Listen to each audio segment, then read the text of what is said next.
Over centuries, the black body has been depicted as dirty or unclean.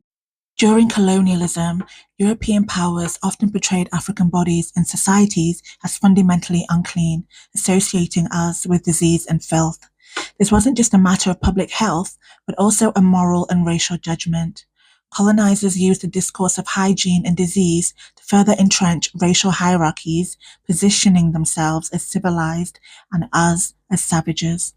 Stephanie Newell's book, Histories of the Dirt, explores the ways in which perceptions of dirt, um, cleanliness, hygiene, contagion shaped governance in colonial and post-colonial Nigeria.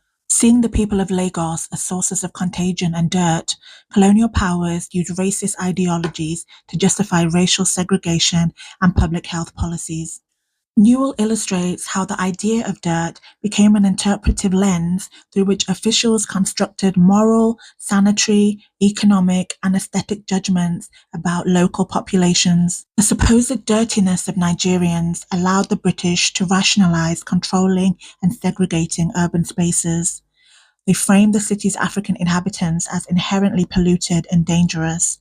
African bodies and spaces were seen as threats to European health and safety. Although he was unsuccessful, the Secretary of State, Lewis Harcourt, pushed for total racial segregation in Lagos on the grounds of public health. He wanted to protect the European traders and the other colonial officials. Africans were seen as less sanitary and more likely to harbor filthy diseases.